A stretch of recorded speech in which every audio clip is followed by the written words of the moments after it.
You're stressing yourself out to be with someone who is stressing you out. Leave. Choose peace.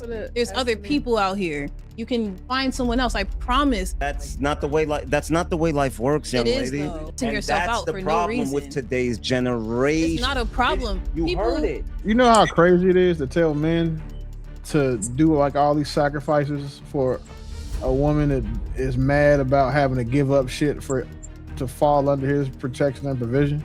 Like, we call men shooters when they try to shoot their shots, right? But you know what's hard to do? It's hard as fuck to hit a moving target, especially even when she's 5'4", 160 pounds, all the ass he wants, all the titties he wants, all of that shit, right? It's still hard to hit a moving target, and that's what exactly men have to do when they have to base their long-term plans and futures off of women who are led by their emotions. If I found that someone changed up on me and I'm not pleased with their performance, and maybe it's just hard for them, maybe I don't want to be around you. Maybe I'd rather not cheat on you. Maybe I'd rather not put you through this. Maybe I'd rather not make each other miserable, but rather just move on. But then there's the choice to then leave it. So how are you not going on hope if every relationship is a gamble? I don't understand. Every relationship is a gamble. You go into it being yourself. They come into it being themselves. You guys grow, and then you communicate things that bother you. And if you cannot come to a conclusion, then you leave the relationship. People act like relationships are permanent. They're not. You can leave them. No, I'm not. People have attachment issues, and you don't know when to leave because you've been investing so much time and money into them. What I'm saying you feel like you have to stay. You don't. If you can agree that every relationship is a gamble, then there is an element of hope. Right, because it's a gamble. You don't have to have help when you have communication. Like, I'm hoping this works. There is no guarantee.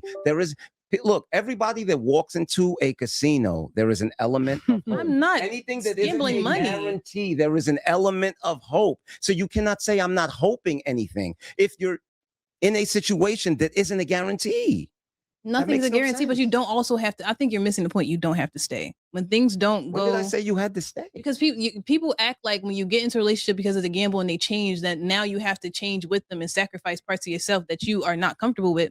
When was this ever said? You just said when you go into a relationship, people are going to change, and then you're going to have to invest into that relationship. No, I said people are going to grow. I said the starting point. Hopefully for the better. Yes, hopefully that's reality. Yes, and then when it doesn't go for the better, you don't just change with them. You leave. No, you make the decision whether you leave. Yes, you should leave.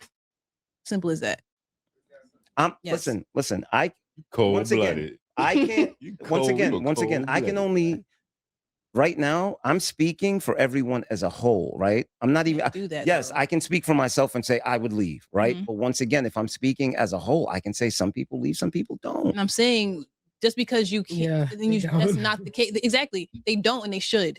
What you don't do, what you should do, are two different things. Because some people will say, no, you need to fight for your relationship. No, what are we fighting for? There's other people out here. You're stressing yourself out for no reason. That's the problem with today's generation. It's not a problem. You heard it. People are dying early from diseases because you done stressed yourself out to be with this person who don't respect you. That's extreme. You don't have to do that. Like, Stress is a disease. Yes, you're stressing yourself out to be with someone who is stressing you out. Leave. Choose peace. There's other people out here. You can find someone else. I promise. There's 8 billion people on this planet. Go outside. You're telling my 49-year-old ass like you're not dead. You wake up every morning. You're not dead. You have another chance to make another decision. Yes, go outside. Like, I don't know this. But you just said 49 like that was a deciding factor. You're perfectly fine. You're perfectly healthy. Are you not? And I never said I. So why'd you bring up your age? That's not the way life works, young lady. So, for you, can a hyper independent woman date a provider? How do I put this? Hyper independent. You can be hyper independent and still date someone who's providing, because that person who's a provider has to be confident enough to let you still do you as that hyper independent person.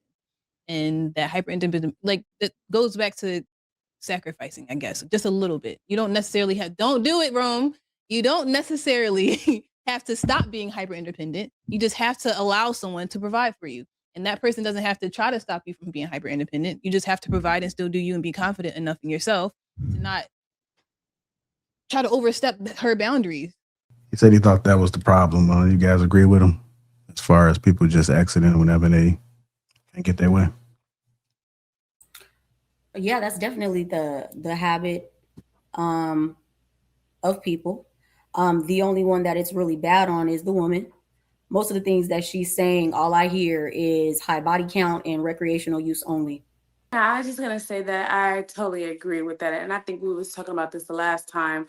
How I think women are selfish, and I think that once they feel like the relationship or situation is no longer serving them, then instead of doing the work, understanding why your partner is changing or things are changing, they're quick to just say they'll leave. And I've been hearing that on different panels a lot.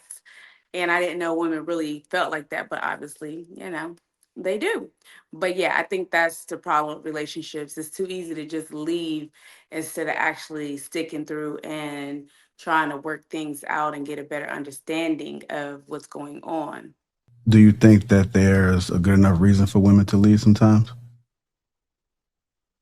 I think there are some valid reasons to leave. Of course, that's for a man or a woman. I just think one of the things I noticed about when she was talking was everything went super negative, right? I think the man in the video was trying to have a conversation about a more healthy, regular relationship. And her examples and what she was saying was just about the most negative of situations, which I think it's like either she got PTSD or secondhand PTSD. She done seen some things or experienced some things that make her think like everything is so negative that if someone is stressing you out to the point where you're physically getting sick, which, can happen if you have certain autoimmune diseases and stuff like that, right? Then, of course, it's something to evaluate, right? If you're a man or a woman.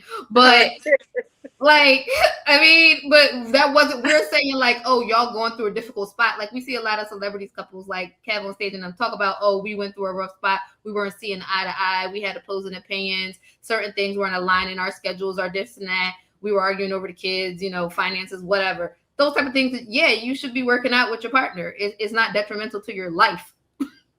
Well, it goes back to women leave with their emotions. Because I feel this way this day, then I'm choosing to walk away. And it's just stupid. I think that the time when you should leave, or I guess it's more acceptable if you're in a dangerous relationship, you're in an abusive relationship, things like that. You find out that he was a pedophile or whatever, things like that.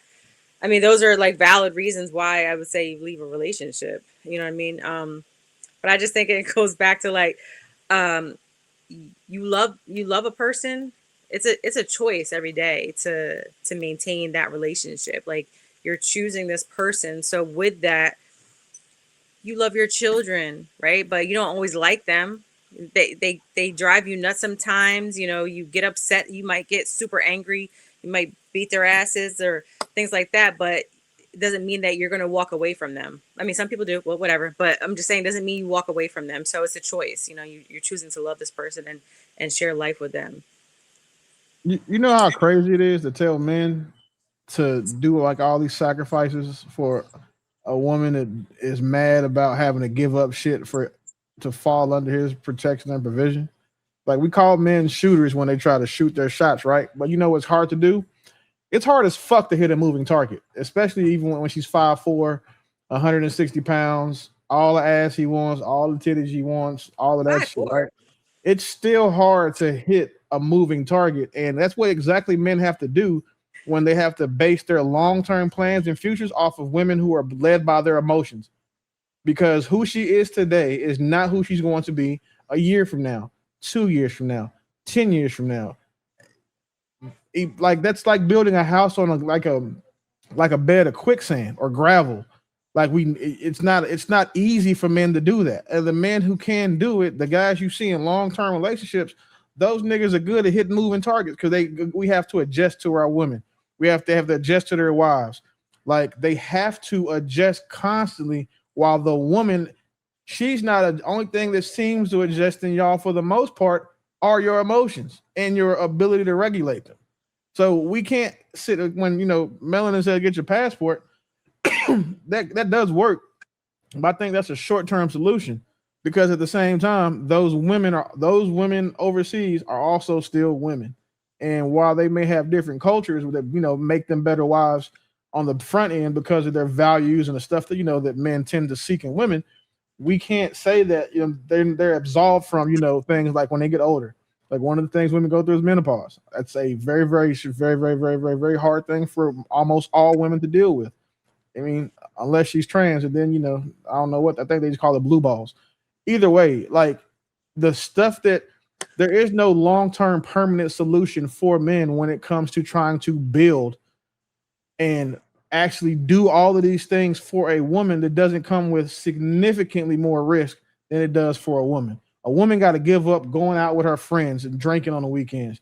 She has to give up the ability to fuck with other niggas. She has to give up the ability to talk any kind of way to anybody she wants to. She has to give up some of her autonomy to be a man. The crazy part is that man is giving up all of that same shit and then some. So I don't have too much grace or sympathy for women that complain about having to, lose some of their identity to be with the man that they chose. This whole identity thing has become a clusterfuck. I don't want people to think that that's a bad thing, but I also don't want them to think that that's a good thing. It's a very fine line. However, that stupid shit in that video. So I'm trying to figure out. I don't know who that lady is, but I feel like that was some of the stupidest shit I've heard. I think I was half listening at first. I knew she was kind of slow, but then when I listened to this one, I was like, oh, like you slow, like you you real slow. Because go ahead. I'm gonna let y'all. But no, I don't agree with the fuck thing she was saying in the video. I mean, it's a big market for girls with natural hair OnlyFans out here. So I mean, she ain't gonna be broke.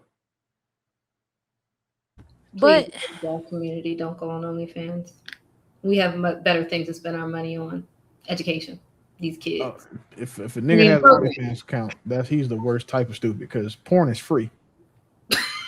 Like you're paying for porn, like you just might as well just throw your money up in the air and shoot that shit like it's a woman trying to nail her ass down. Like that's crazy. I'm glad I didn't offend nobody up here. Yeah, I kind of do. So while I completely believe Will is 100% correct with this woman being insufferable, sometimes a broken clock is right twice a day, right? So it's like, I look at her. I don't like most of the shit she says, to be honest, and I probably would never. But I do get the point of her saying that you don't have to be tethered to someone forever. I don't understand why people think so. I think that we put just a little bit too much on this idea of having to be with someone forever. And there's a lot of changes that go on. Some you can help, some you can't. And I mean, if you're doing it for religion, you're married, okay, I expect it. If both of you are going to go through with those vows, and have at it, right? But now we're behaving as if everyone is supposed to follow that path. And if we're going to, what religion we're choosing. So I think that when we try to streamline everyone into the same type of thought process and tell people what their relationship dynamic should be like for it to be functional, it's sometimes could be different than what they think it should be. It doesn't mean that it's worse. It's just different from what yours is. So for me, if I found that someone changed up on me and I'm not pleased with their performance, and maybe it's just hard for them, maybe I don't want to be around you. Maybe I'd rather not cheat on you. Maybe I'd rather not put you through mess. Maybe I'd rather not make each other miserable, but rather just move on. No, I do think that there are some minor concessions you can make, but your core values shouldn't change, in my opinion, if you're going to if you're trying to go through the long haul. A lot of these discussions should be had in the beginning. They're usually not. And that's why we end up in these stupid ass relationships in the first place, because we went because she had a fat ass, or, he pounded her through the mattress, whatever the case may be, or he had some bread, or whatever. She was a good look, arm candy, and I think that we would have much more success with that. But if we're looking at a lot of current relationships that exist right now, I would venture to say most of us got together for the wrong reasons and look past a whole lot of red flags that we should have recognized. And I don't think that those two people should stay together in a toxic, unhealthy relationship for the long haul just because society says so. Or because maybe even if you said you did a vow, if the relationship is toxic and you no longer have the same values, I don't see the point in you staying together.